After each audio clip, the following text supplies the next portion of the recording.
નમસ્કાર ખેડૂત મિત્રો, ખેતી ખબર ચેનલમાં આપનું હાર્દિક સ્વાગત છે અને હું છું નિખિલ. આજે આપણે વાત કરવાના છે યુરિયા ખાતર વિશે કે કામ કેવી રીતના કરે છે. તો સૌથી પહેલા તમને જણાવી દઉં મારા વાલા ખેડૂત મિત્રો કે યુરિયા એક રાસાયણિક ખાતર છે, તમે બહુ સારી રીતે જાણતા છો, જેમાં 46% નાઇટ્રોજન હોય છે અને નાઇટ્રોજન છોડના વિકાસ માટે સૌથી મહત્વપૂર્ણ તત્વ છે.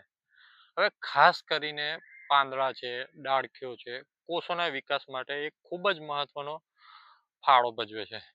હવે જમીનમાં યુરિયા નાખ્યા પછી એ કામ કેવી રીતના કરે છે, એટલે આપણે જ્યારે જમીનમાં યુરિયા ખાતર નાખીએ જ્યારે એ માટીમાં ભળે છે અથવા તો પાણી લીધું હોય તો પાણીમાં ભળી જાય છે, ત્યારે તે એક યુરિયસ નામના એક કુદરતી એન્ઝાઇમ યુરિયસ નામનું એક કુદરતી એન્ઝાઇમ છે, એના દ્વારા એ વિભાજિત થાય છે.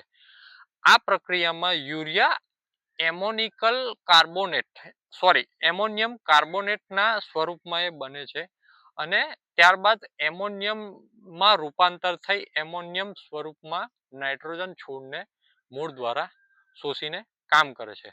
હવે આ તબક્કે આપણે છોડમાં પ્રોટીન, ક્લોરોફિલ અને એન્ઝાઇમ બનવા માંડે છે, જે છોડની વૃદ્ધિ માટે ખૂબ જ જરૂરી છે. હવે ત્યારબાદ શું થાય છે કે નાઇટ્રિફિકેશનની પ્રક્રિયા જમીનમાં રહેલા બેક્ટેરિયા એમોનિયમને નાઇટ્રેટ સ્વરૂપમાં ફેરવે છે. આ સ્વરૂપ છોડ માટે સૌથી ઉપયોગી અને ઝડપી શોષાય એવું છે. છોડમાં યુરિયાનું કાર્ય પાંદડાને લીલા રાખવા, તંદુરસ્ત બનાવવા અને છોડમાં ક્લોરોફિલનું નિર્માણ કરવા માટે ખૂબ જ મહત્વનો ભાગ ભજવે છે અને સાથે ફોટોસેન્સેટિક એટલે પ્રકાશ સંશ્લેષણની ક્રિયાને સુધારે છે. નવા ફૂલ છે, ફળ માટે ઉર્જા પૂરી પાડે છે, આખા પાકની ઉપજ અને ગુણવત્તામાં પણ વધારો આપ્યા છે. યુરિયા નાખતાની સાથે છોડ લીલોછમ થઈ જાય છે. હવે યુરિયા ખાતર નાખવા સામે કાળજીઓ શું લેવાની છે? યુરિયા વધારે માત્રામાં આપણે છોડમાં આપશું તો છોડ બાળશે. હવે હંમેશા એને સિંચાઈ પહેલા કે પછી જ નાખવું જોઈએ. તડકામાં આપણે એને ના નાખવું જોઈએ.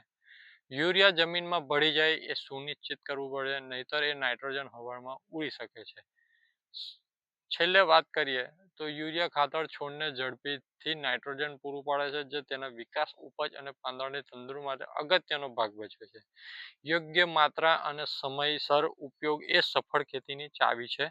એટલે આવી જ પ્રકારની અનેક અલગ અલગ માહિતી મેળવવા માટે અમારી ખેડતી ખબર ચેનલને સબસ્ક્રાઇબ કરો. નમસ્કાર.